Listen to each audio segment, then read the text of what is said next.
Bonjour et bienvenue dans votre cours de Surpack. Alors aujourd'hui, nous allons apprendre une notion très importante dans l'analyse géostatistique.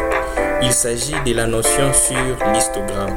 Nous allons apprendre comment créer une histogramme dans Surpack, comment élaborer les différentes courbes, cumuler les histogrammes, bien sûr par fréquence cumulée. Alors, cette notion est très importante pour les notions que nous allons aborder prochainement, notamment sur les variogrammes. Donc, c'est par l'analyse avérée de cet histogramme que nous allons découvrir les erreurs à corriger qui nous permettront bien sûr de faire une bonne estimation de notre réserve et bien sûr pour notre gisement. À la fin de cette vidéo, nous vous avons mis évidemment votre commentaire gagnant. Mais nous vous demanderons particulièrement pour cette vidéo de nous laisser en commentaire l'heure et les jours de la semaine à laquelle vous voudriez que nos vidéos soient mises en ligne. Bon, trêve de bavardage, passons directement à la pratique. Avant de commencer, rassurez-vous de vous être abonné sur la chaîne et n'oubliez pas de tirer sur la petite cloche pour recevoir toujours de nos nouvelles. Et enfin, vous êtes libre de commander votre livre intitulé 7 secrets pour apprendre à maîtriser un logiciel. Vous trouverez les liens dans la description.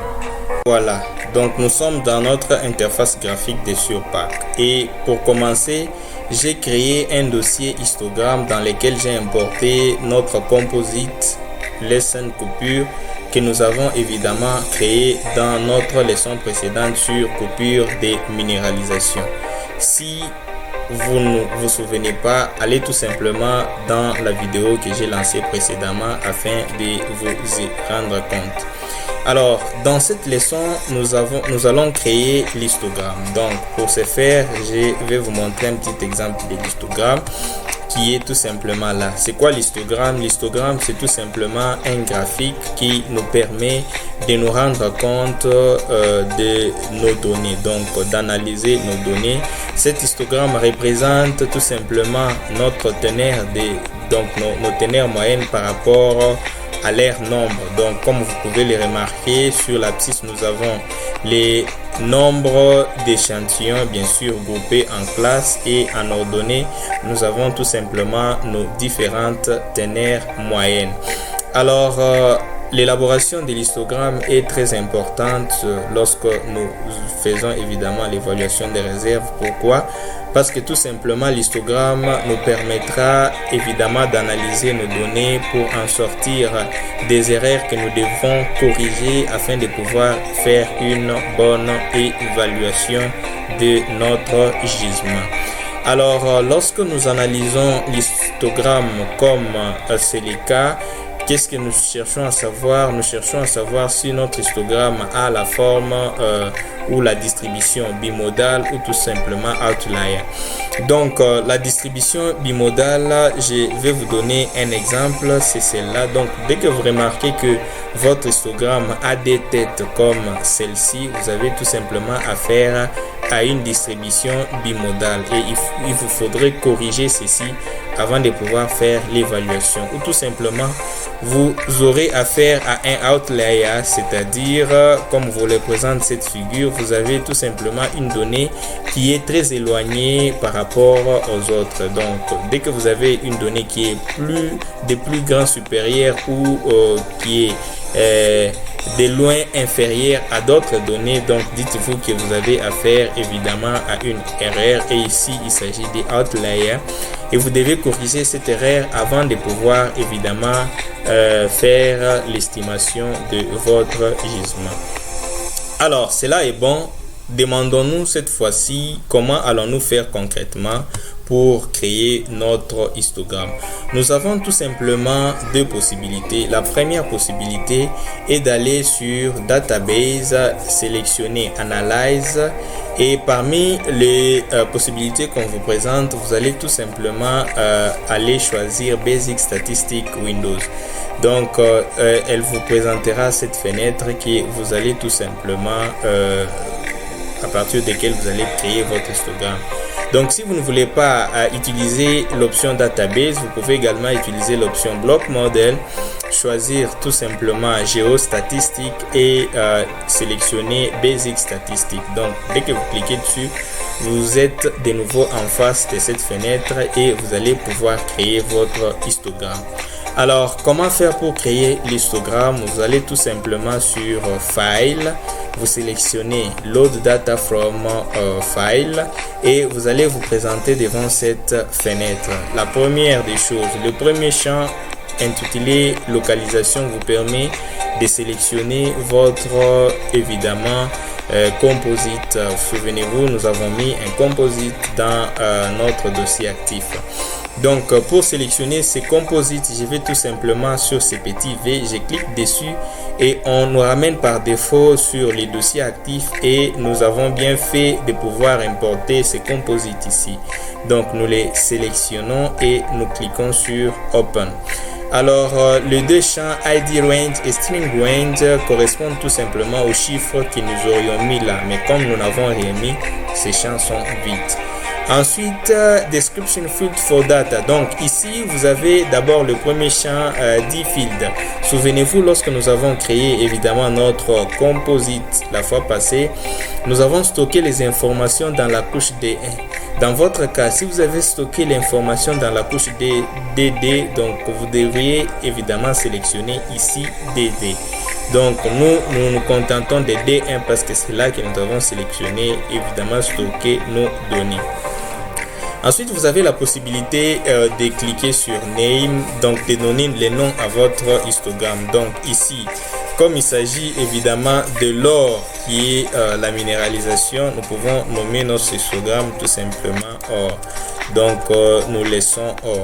Voilà. Et ensuite, vous avez la possibilité de définir une valeur minimum et maximum. Mais là, c'est lorsque vous voulez tout simplement afficher pour un certain nombre de valeurs. Ici, nous voulons que ça s'affiche pour toutes les valeurs, d'où nous allons tout simplement laisser ces champs vides. Et en bas, vous avez histogram bins, donc vous avez la possibilité de changer le nombre de polygones et leur taille. Donc pour le moment, on s'en contente et on clique sur Apply.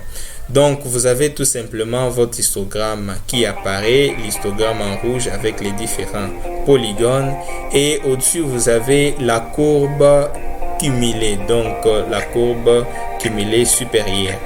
Alors en bas vous avez tout simplement votre légende, donc en rouge c'est la fréquence, en bleu c'est tout simplement la courbe cumulée.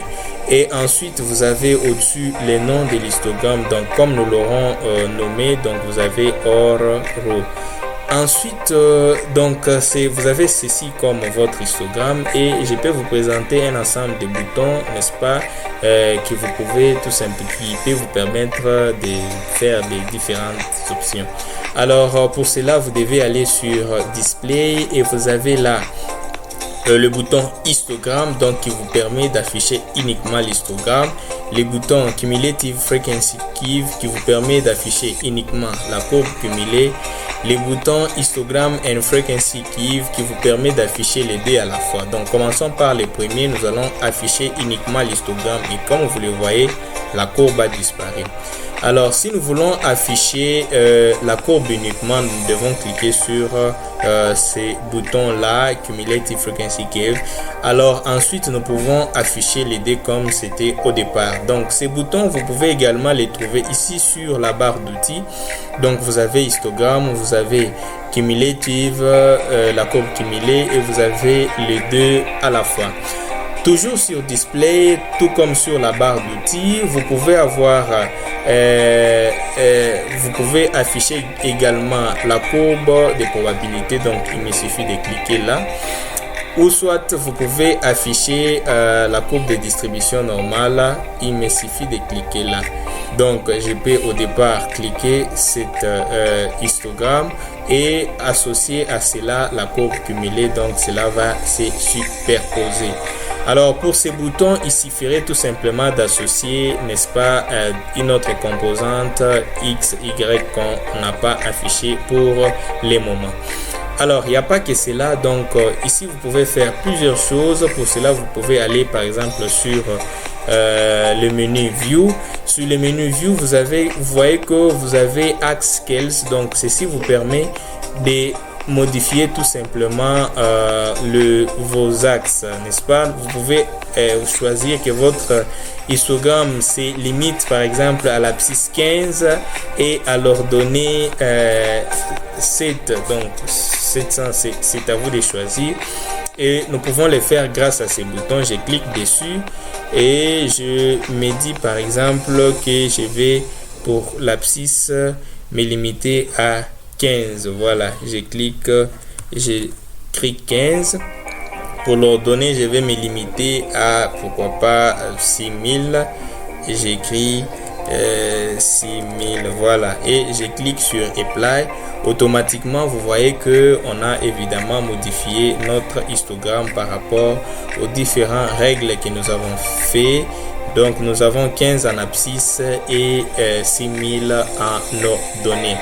Alors, ce bouton-là vous permet également d'enlever les quadrillages. Donc, dès que vous cliquez dessus, le quadrillage sera tout à fait enlevé.